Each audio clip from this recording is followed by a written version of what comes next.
لله رب العالمين الرحمن الرحيم مالك يوم الدين إياك نعبد وإياك نستعين اهدنا الصراط المستقيم صراط الذين أنعمت عليهم غير المغضوب عليهم ولا الضالين آمين إن الحمد لله نحمده ونستعينه ونستغفره ونعوذ بالله من شرور أنفسنا ومن سيئات أعمالنا من يهد الله فلا مضل له ومن يضلل فلا هادي له أشهد أن لا إله إلا الله وأشهد أن محمدا عبده ورسوله لا نبي بعده رب اشرح لي صدري ويسر لي أمري واحلل عقدة من لساني يفقهوا قولي. Bapak, ibu-ibu jamaah salat subuh yang dirahmati Allah Subhanahu wa taala. Syukur alhamdulillah sampai hari ini kita masih diberikan Allah nikmat kesehatan, nikmat umur, nikmat taufik dan hidayah sehingga kita dapat bersama-sama melaksanakan ibadah sampai pada hari yang ke-28 di bulan Ramadan yang mubarak ini. Semoga amal-amal ibadah yang kita lakukan selama ini diterima oleh Allah Subhanahu wa taala dan menjadi sebab keselamatan kita di dunia dan di akhirat. Amin amin ya rabbal alamin. Salawat dan salam semoga tercurah kepada baginda kita Rasulullah sallallahu alaihi wasallam, para sahabat, kerabat, pengikut beliau sampai hari kiamat nanti. Bapak Ibu yang dirahmati Allah Subhanahu wa taala, alhamdulillah sampai hari ini kita sudah dapat melaksanakan ibadah puasa. Kita sudah membaca Al-Qur'an, kita sudah bersedekah, kita sudah melaksanakan qiyamul lail, salat tarawih dan ibadah-ibadah lainnya di bulan yang mulia ini. Tentu kita semua berharap semua amal ibadah kita itu diterima oleh Allah Subhanahu wa taala. Kita selalu berdoa, Allahumma ya Rabbana taqabbal minna salatana. Ya Allah, terimalah salat kami, wa siyamana, puasa kita, ya. Wa qiyamana, rukuk kita, sujud kita, wa takhashu'ana, kehusuan kita, wa tadarru'ana, dan tawadhu dan kerendahan diri kita, ya. Wa tammim taqsirana ya Allah, dan sempurnakanlah segala kekurangan kami di sana sini daripada ibadah kami. Doa itu setiap malam kita panjatkan kepada Allah. Kenapa kita selalu memanjatkan, meminta amal kita diterima oleh Allah Subhanahu wa taala? Karena tentu akan sia-sia. Sebanyak apapun kita puasa, sebanyak apapun Al-Qur'an yang kita baca, berapapun jumlah rakaat kita salat, tetapi itu ternyata na'udzubillah kada diterima oleh Allah Subhanahu wa taala. Karena diterima dan ditolaknya ibadah ini semuanya adalah hak Allah taala, menerima atau menolak ibadah kita. Kita kada ada yang tahu apakah ibadah kita ini diterima oleh Allah atau ditolak. Tentu ini ada hikmah yang terkandung di dalamnya, ya. Al-qabul wa tardu kulluhu biyadillah.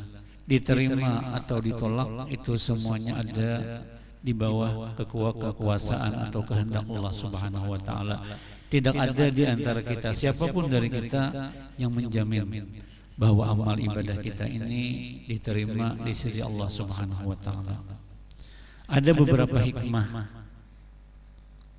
Allah tidak menyebutkan apakah amal kita ini diterima atau kada. Yang pertama, agar kita kada merasa bangga. Jadi kita kada merasa ujub, kada merasa paling banyak beribadah, walaupun kita sebujurnya banyak beribadah. Kenapa kita kada merasa? Karena kita kada tahu apakah amal ibadah kita ini diterima Allah atau kada. Nah, jadi itu yang pertama. Nah, kita kada tahu. Karena kalau kita tahu mungkin kita sombong. Kita umpamanya besi anak mendaftar kuliah, diterima di sebuah universitas ternama, beasiswa pulang, jalur prestasi. Tentu kita bangga.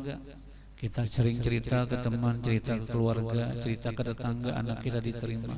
Itu karena kita yakin sudah diterima. Coba kalau kita salat Masa kita cerita aku kemarin salat tarawih aku diterima Allah Taala kada awak. Ya karena kita kada tahu. Tujuannya apa? Ya tadi. Agar yang pertama kita kada sombong, yang kedua kita kada merasa banyak beribadah, dan kita selalu merasa kurang, lalu kita selalu ingin beribadah kepada Allah Subhanahu wa taala. Lain orang mau unjun bila dilihati kena hibak sudah pada iwak, ai sadang ulek sudah hibak pakuleh. Tahu? Coba kalau kada tahu mencari terus. Kayak itu juga di antara hikmah diperintahkannya atau disembunyikannya amal ibadah kita diterima atau ditolak adalah supaya kita selalu merasa tidak cukup, merasa ingin beribadah, merasa kurang, dan kita kada sombong melawan orang lain. Itu hikmah yang pertama kenapa Allah tidak menampakkan apakah ibadah kita ini diterima atau ditolak. Yang kedua, hikmah yang terkandung kenapa Allah menyembunyikan ini, itu adalah supaya kita ini tertanam dalam jiwa kita itu ada yang namanya al-khawf war raja. Khawf itu takutan ditolak, raja itu berharap diterima. Jadi ketika beribadah kita ini ada harap-harap cemas, harap-harap diterima, cemas kalau kada diterima. Nah, karena manusia itu perlu dua sifat ini. Kalau terlalu banyak harapan, terlalu banyak berharap, kadang-kadang orang malas. Sidin itu kan pemurah aja, sidin itu baik aja. Kada usah kita pindah bahimat banar bagawi, kena diberi sidin aja THR. Nah, karena sidin orang mulia, orang terhormat itu kebanyakan harapan, lalu malas. Itu. Kalau kebanyakan takutan, salah juga. Takutan terus, nah takutan ini, takutan akhirnya kada begawi apa-apa. Jadi ada sifat seorang muslim itu harus mempunyai sifat yang namanya al-khawf war raja. Jadi ada waktunya berharap, ada waktunya takutan supaya hidup ini seimbang. Makanya hasil atau diterima ditolaknya ibadah kita itu disembunyikan oleh Allah Subhanahu wa taala. Berbeda dengan orang-orang dahulu. Contoh, ada yang namanya di zaman Nabi Adam itu ada naksir nangarannya Habil, ada nangarannya Qabil. Qabil ini anak paling tua daripada Nabi Adam. Jadi Nabi Adam setelah turun ke bumi diperkirakan dalam tafsir dikatakan 100 tahun beliau mempunyai anak. Yang pertama Qabil dan seorang perempuan cantik. Adiknya bernama Habil juga punya anak perempuan. Ada saudara kandung perempuannya tapi kurang cantik. Nah, diriwayatkan Nabi Adam ini punya anak sampai 20 pasang. Jadi anak itu 40 orang.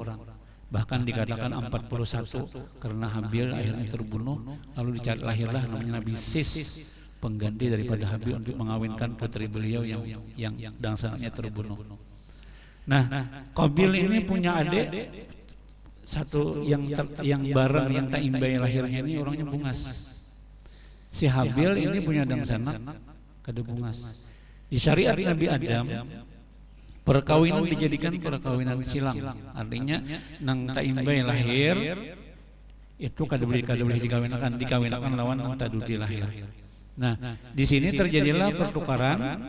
Qabil dikawinkan lawan dangsanaknya Habil dan Habil dikawinkan dengan dangsanaknya Qabil.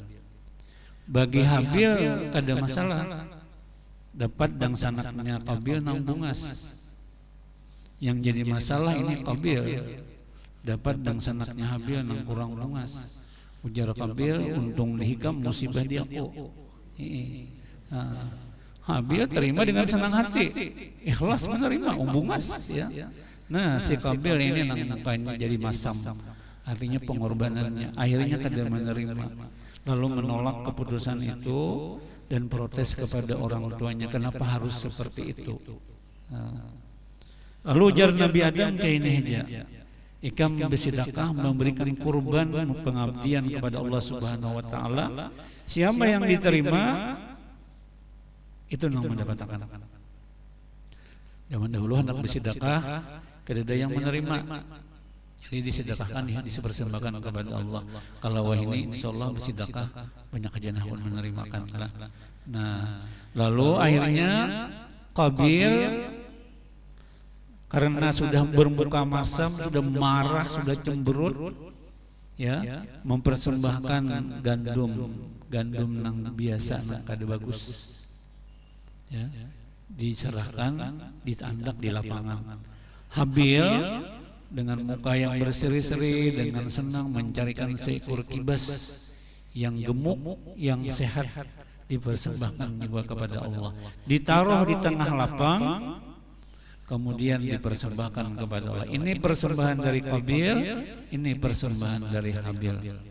Kemudian nang diterima itu yang dari Habil, karena sedekahnya itu dengan sesuatu yang bagus dan juga dengan hati yang senang. Sementara punya Qabil ditolak, pertama karena barangnya nang kada bagus, dan yang kedua juga memberikan dengan hati yang penuh kebencian. Nah, di sini yang diterima oleh Allah yang dari Habil itu langsung dibakar oleh api dan hilang naik ke atas. Ini kan terlihat yang mana nang diterima, nah mana nang ditolak. Kalau sekarang kita kada tahu. Dengan peristiwa itu Allah berfirman, "Ya ta'ala innama yataqabbalullahu minal muttaqin." Persembahan itu hanya diterima Allah, ibadah itu hanya diterima Allah kalau itu berasal daripada orang-orang yang bertakwa. Jadi artinya kalau kita nih beribadah, dua hal yang perlu kita perhatikan. Yang pertama, kita penuhi dulu syarat dan rukunnya. Salat, ya, bagaimana rukuknya, bagaimana sujudnya, ya, dan ibadah apa dan syarat-syarat yang lainnya. Kemudian baru kita dengan hati kita, apakah kita laksanakan dengan ikhlas atau tidak. Ini yang menjadi syarat apakah ibadah kita itu diterima oleh Allah atau tidak. Bapak Ibu yang dirahmati Allah Subhanahu wa taala, sekalipun Allah Subhanahu wa taala tidak menyatakan amal ibadah kita ini diterima atau ditolak, tetapi para ulama memberikan tanda-tanda bagaimana sebuah ibadah itu diterima atau ditolak. Ada indikatornya, ada tanda-tandanya. Ya, kuncinya tadi innama yataqabbalullahu minal muttaqin. Ibadah yang diterima oleh Allah Ta'ala itu kalau dilakukan oleh orang yang bertakwa. Ujar ulama, syarat atau tanda yang pertama bahwa ibadah kita diterima oleh Allah Ta'ala itu adalah apabila kita lakukan semata-mata karena Allah, ikhlas karena Allah, kembali kepada niat kita melaksanakan ibadah itu. Nah, apakah ibadah itu kita lakukan semata-mata karena Allah atau kada? Kita ulang yakin umpamanya kita salat subuh berjamaah, dari kita tadi salat subuh baru membaca wirid, kita bermajlis ilmu ini, tentu kita yakin kita semata-mata karena mengharap ridha Allah.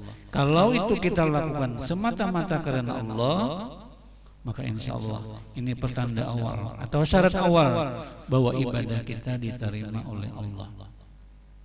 Kada diduakan lawan yang lain, ya. Apa yang diduakan lawan yang lain itu umpamanya kita salat panjang, ya, untuk dipadahkan orang pak alimnya atau pak banyaknya beribadah, atau kita bersedekah hendak dipadahkan orang, atau supan kalau kada bersedekah, salat tarawih umpamanya supan kalau kada umpat tarawih, rumah parak masjid, orang ke masjidan, kita parak rumah masa kada sembahyang ke masjid, lalu ke masjid juga. Nah, ini artinya nilainya tuh kurang karena ibadahnya bukan karena Allah Subhanahu wa taala, ya. Di antara juga yang mengurangi keikhlasan kita itu adalah ya, itu adalah riya. Riya itu dua. Riya itu pertama hendak dinilai orang bagus, atau yang kedua riya ini takutan dipadahkan orang kada bagus. Ya, jadi imam umpamanya. Nah, biasanya kalau sembahyang sorangan, kalau ada kuliah qul huwallah ayatnya. Pas jadi imam lalu wadduha ya, alam nasyrah ya. Kalau niatnya hanya untuk menambah nilai ibadah dan pahala itu kada jadi masalah. Tapi kalau aku takutan kalau dipadahkan orang kada hafal ayat umpamanya. Nah, ini termasuk riya ya. Jadi riya mungkin kita kalau hendak dipadahkan orang bagus itu kita mungkin kada tapi takutan. Padahal orang bagus kadang ada takutan. Cuman yang kita kadang-kadang kada kuat itu kalau dihina orang. Kalau dipadahkan orang kada bagus, itu kita kadang-kadang kada kuat ya. Nah, ini juga bagian dari mengurangi keikhlasan. Karena riya ini sangat tipis ya. Nabi pernah mengatakan, inna akhwafa ma akhafu ala ummati asyirkul asghar.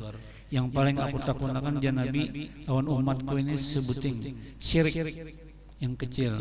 Lalu sahabat bertanya, apa itu syirik yang kecil? Itu adalah riya.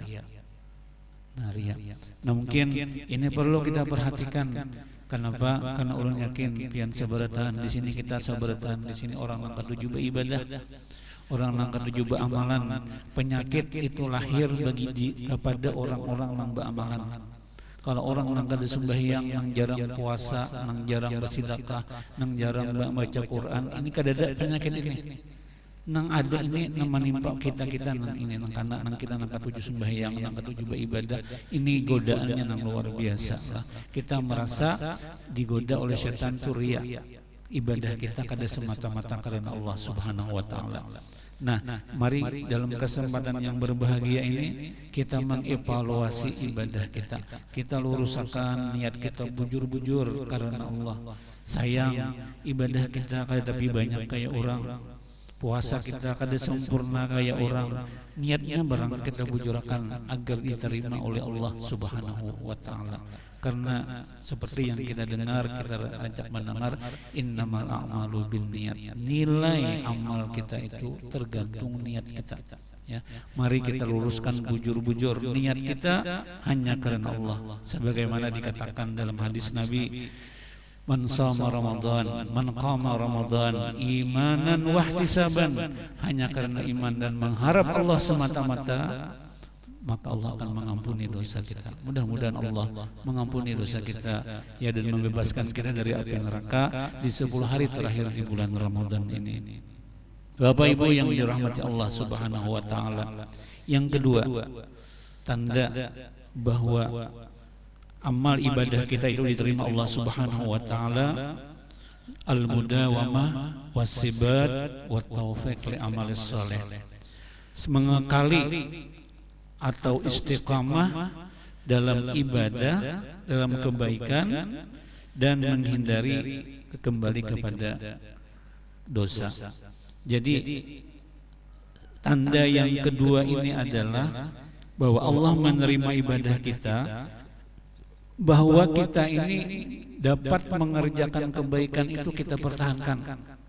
Ya, bahkan ujar ulama, yang Imam Hasan Al-Basri, inna min jazail hasanati hal hasanatu ba'daha, bahwa balasan kebaikan amal ibadah seseorang itu adalah kebaikan yang dilakukan setelahnya. Artinya apabila kita nih beribadah, kita nih salat berjamaah, terbuka hati imbas jamaah sembahyang sunat. Setelah sembahyang sunat terbuka hati bersedekah. Setelah bersedekah terbuka hati bersilaturahmi. Ini menunjukkan bahwa amal ibadah kita yang pertama itu diterima Allah Subhanahu wa taala. Kita umpamanya salat zuhur di rumah itu berat benar sembahyang sunat setelah ba'diyah zuhur itu berat. Ya, apalagi sampai 4 rakaat qabliyah zuhur, ba'diyah zuhur 4 rakaat di rumah berat. Tapi ketika kita sholat berjamaah selesai membaca wirid, selesai berdoa, ringan kita mengerjakan salat sunat. Ini menunjukkan bahwa ibadah yang kita kerjakan itu diterima Allah Subhanahu wa taala. Artinya kebaikan yang kita kerjakan apabila diterima Allah itu akan melahirkan kebaikan-kebaikan lain yang kita kerjakan dengan ringan akibat pengaruh dari kebaikan yang pertama. Jadi kayak kita puasa Ramadan, kena imbah bulan Ramadan itu terbuka hati hendak puasa 6. Imbah puasa 6 terbuka hati hendak puasa Senin Kamis. Yaitu salat jamaah di bulan Ramadan, alhamdulillah salat zuhur jamaah, asar berjamaah, mendengar orang azan tagarak hati ke masjid, ya. Kamu, nah mudah-mudahan ini terus-terusan. Dulu ketika mendengar azan mungkin paling melihat jam terus begawi kain aja sembahyang di rumah. Tapi alhamdulillah di bulan Ramadan kita berjamaah. Nah, mudah-mudahan setelah Ramadan ketika mendengar azan telinga kita, hati kita masih tergetar untuk datang ke masjid. Ini menunjukkan amal ibadah kita itu diterima di sisi Allah Subhanahu wa taala, ya. Karena dalam hadis Nabi mengatakan ahabbul a'mali ilallahi adwamuha wa in qalla. Ibadah yang sangat dicintai Allah taala itu yang terus menerus sekalipun sedikit. Nah, jadi kalau kita beribadah kemudian kita terbuka hati untuk beribadah yang lain, mengerjakan kebaikan yang lain, dan tertutup hati kita mau gawe dosa, ini pertanda bahwa Allah Subhanahu wa taala menerima amal ibadah kita. Jadi kalau orang sembahyang kemudian terbuka hati beribadah yang lain-lain lagi, nah itu berarti kabar gembira Allah menerima amal ibadah kita. Bapak, ibu-ibu jamaah yang dirahmati Allah Subhanahu wa taala, dua tanda yang ketiga, tahqiqul ghayah minal ibadah. Yang ketiga tandanya adalah bahwa Allah setiap ibadah yang dipardukan Allah kepada kita itu ada tujuannya. Tujuannya itu seberatan untuk kemaslahatan hamba. Kadada ibadah yang diwajibkan Allah atau sesuatu yang diharamkan oleh Allah itu untuk kepentingan Allah Ta'ala kadada. Karena sebagaimana kita baca hadis di dalam Arba'in Nawawiyah, sekalipun seandainya umat manusia nih dari zaman Nabi Adam sampai hari kiamat nanti semua bertakwa dengan tingkat ketakwaan sama seperti Rasulullah seberataan, mazada min mulki syai'a, itu sedikit pun kada menambah kemuliaan atau kekuasaan Allah, karena Allah Ta'ala kada memerlukan ibadah. Jadi semua ibadah yang kita kerjakan itu untuk maslahat kepentingan kita. Nah, tinggal diujar ulama, apabila kita hendak mengukur apakah ibadah kita itu diterima atau kada, lihati apakah tujuan itu tercapai atau kada. Contoh, salat umpamanya, dalam Al-Quran dikatakan inna salata tanha anil fahsya'i wal munkar. Salat itu menjaga orang berbuat keji dan munkar. Sekarang kita salat 5 waktu berjamaah. Nah, lihat aja kalau orang yang bujur-bujur sembahyang berjamaah, menjaga waktunya, menjaga kehusuannya, insya Allah salatnya itu bujur-bujur menjaga akhlak di luar salat. Ya. Walaupun ada orang langsung sembahyang di masjid menyuntan sandal, itu memang niatnya sudah kada bujur, ya, itu niatnya sudah kada bujur. Tapi kalau orang, masya Allah, yakin kayak kita seberataan ini sembahyang berjamaah, kita bawa wirid, kita berdoa, kita khusyuk, insya Allah tujuan dari tanha anil fahsya'i wal munkar itu tercapai. Nah, apabila kita salat, sudah salat 5 waktu, sudah salat berjamaah, kemudian kita khusyuk, tetapi kenapa kadang-kadang masih saja juga kita melakukan kesalahan-kesalahan atau dosa-dosa? Nah, ini mungkin kita perlu mengevaluasi, kita menghitung-hitung lagi salat kita ini. Mungkin ada kurang, mungkin rukun dan syaratnya, ya, mungkin cara kita ruku, cara kita sujud, pembacaan Al-Fatihah kita kurang khusyuk kita atau kada berjamaah, ini yang membuat salat kita ini kada berpengaruh dalam kehidupan atau kada diterima Allah Subhanahu wa taala. Nah, karena kalau ibadah itu dilaksanakan, maka apa yang menjadi target atau tujuan ibadah itu insya Allah tercapai. Nah, inna salata tanha 'anil fahsya'i wal munkar. Salat itu mencegah orang berbuat keji dan mungkar. Bahkan dalam hadis lain Nabi mengatakan, "Idza ra'aitar rajula ya'tadul masajid fashhadu lahu bil iman." Ujar Nabi, bila engkau melihat seseorang bolak-balik ke masjid, zuhur ke masjid, asar ke masjid, subuh ke masjid, setiap waktu dia pergi ke masjid, maka saksikan orang itu adalah orang-orang beriman kepada Allah. Nah, artinya apa? Ini salatnya diterima oleh Allah. Jadi tanda bahwa ibadah kita diterima itu, tujuan daripada ibadah itu tercapai. Umpamanya lagi puasa ini tujuannya kan agar kita kawa mengendalikan diri, kawa mengendalikan emosi, ya. Begitu al-imsak, imsak itu kan menahan makan, menahan minum. Nah, kita lihat puasa kita ini kayak apa? Apakah puasa kita ini bujur-bujur berpengaruh baik dalam kehidupan kita sehari-hari atau kada? Bulan Ramadan nih, apakah kita tambah penyarikan atau tambah sabar?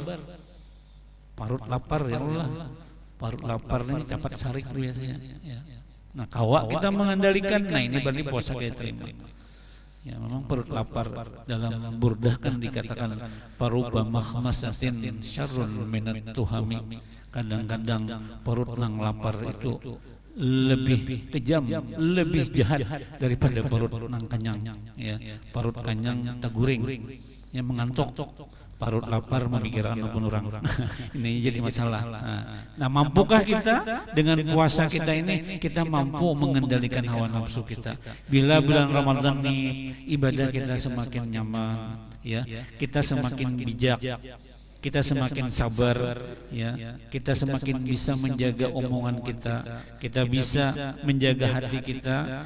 Ini pertanda bahwa Allah menerima puasa kita, ya.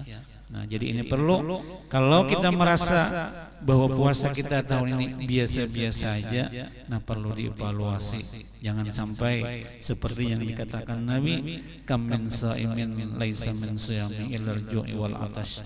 Berapa banyak orang puasa tapi hanya dapatkan lapar dan haus saja. Tentu kita kada hendak seperti itu, ya. Kita ingin puasa kita bermutu, kita ingin puasa kita diterima oleh Allah Subhanahu wa taala. Bapak Ibu yang dirahmati Allah Subhanahu wa taala, begitu juga dengan sedekah. Sedekah ini tujuannya adalah mengikis sifat bakhil dalam diri kita, ya, supaya menanamkan sifat kebersamaan dengan orang-orang di sekitar kita. Apakah kita sudah merasa bahwa apa yang kita lakukan, yang kita berikan itu telah mengikis sifat bakhil yang ada dalam jiwa kita atau kada? Ini tentu yang tahu jawabannya kita masing-masing.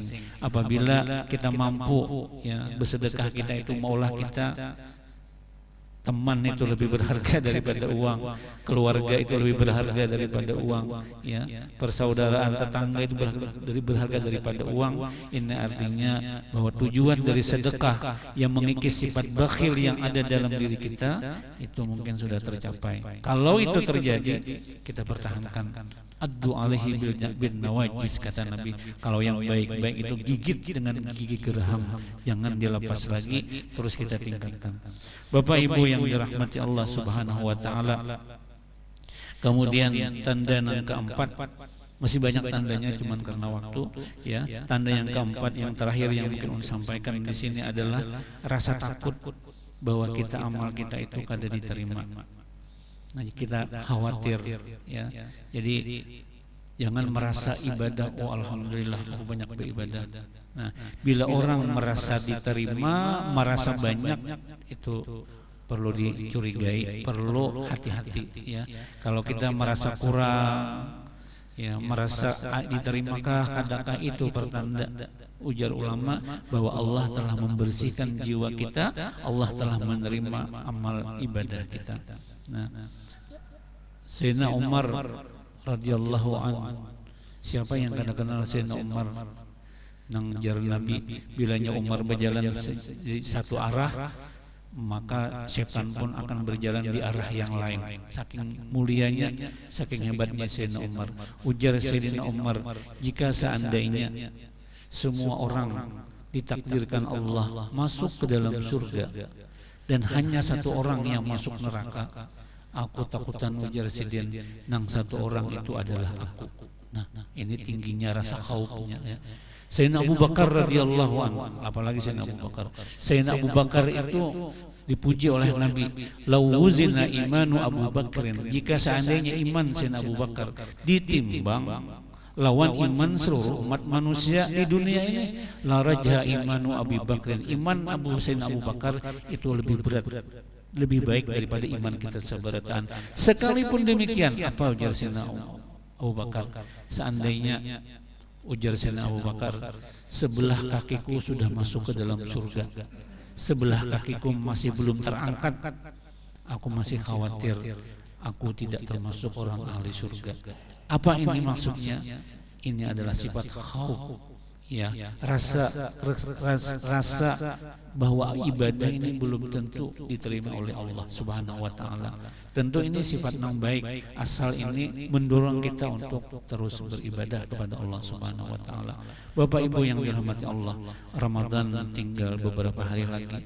Masih ada kesempatan bagi kita untuk menambah pundi-pundi kebaikan, beramal saleh. Ya, mudah-mudahan Allah Subhanahu wa taala memberikan kesempatan kepada kita untuk mengisi hari-hari yang mulia ini dengan amal ibadah, dan Allah menerima amal kita. Amin amin ya rabbal alamin. Al-hazin wa bi kulli sholih wa ila hadratin nabi. Al-Fatihah. A'udzu billahi minasyaitonir rajim. Bismillahirrahmanirrahim. Alhamdulillahi rabbil alamin arrahmanir rahim maliki yaumiddin. Iyyaka na'budu wa iyyaka nasta'in. Ihdinas siratal mustaqim siratal ladzina an'amta 'alaihim ghairil maghdubi 'alaihim waladdallin. Amin. Amin ya rabbal alamin. Bismillahirrahmanirrahim. Alhamdulillahi rabbil alamin wassalatu wassalamu ala asyrafil anbiya'i wal mursalin sayyidina wa nabiyyina Muhammadin wa ala alihi washabbihi wa barik wasallim ajma'in. Allahumma anfa'na bima 'allamtana wa 'allimna ma yanfa'una wa zidna ilma. Allahumma taqabbal minna salatana wa siyamana wa qiyamana wa ruku'ana wa sujudana wa takhashu'ana wa tadarru'ana wa tammim taqsirana ya Allah, wa tammim taqsirana ya Rahman, wa tammim taqsirana ya Rahim. Allahumma a'tiq riqabana wa riqab abaina wa ummahatina wa ajwajina wa azwajina wa jami'in minan nar. Allahumma ja'alna min utaqa'i syahr Ramadan. Allahumma ja'alna min utaqa'i syahr Ramadan. Allahumma ja'alna min utaqa'i syahr Ramadan. Rabbana atina fid dunya hasanah wa fil akhirati hasanah wa qina adzaban nar. Subhana rabbika rabbil izzati amma yasifun wa salamun alal mursalin walhamdulillahi rabbil alamin. Taqabbalallahu minkum minna wa minkum taqabbal ya karim. إن الله وملائكته يصلون على النبي يا أيها الذين آمنوا صلوا عليه وسلموا تسليما. اللهم صل على محمد. اللهم صل عليه وسلم. اللهم صل على محمد. اللهم صل عليه وسلم. اللهم صل على محمد. اللهم صل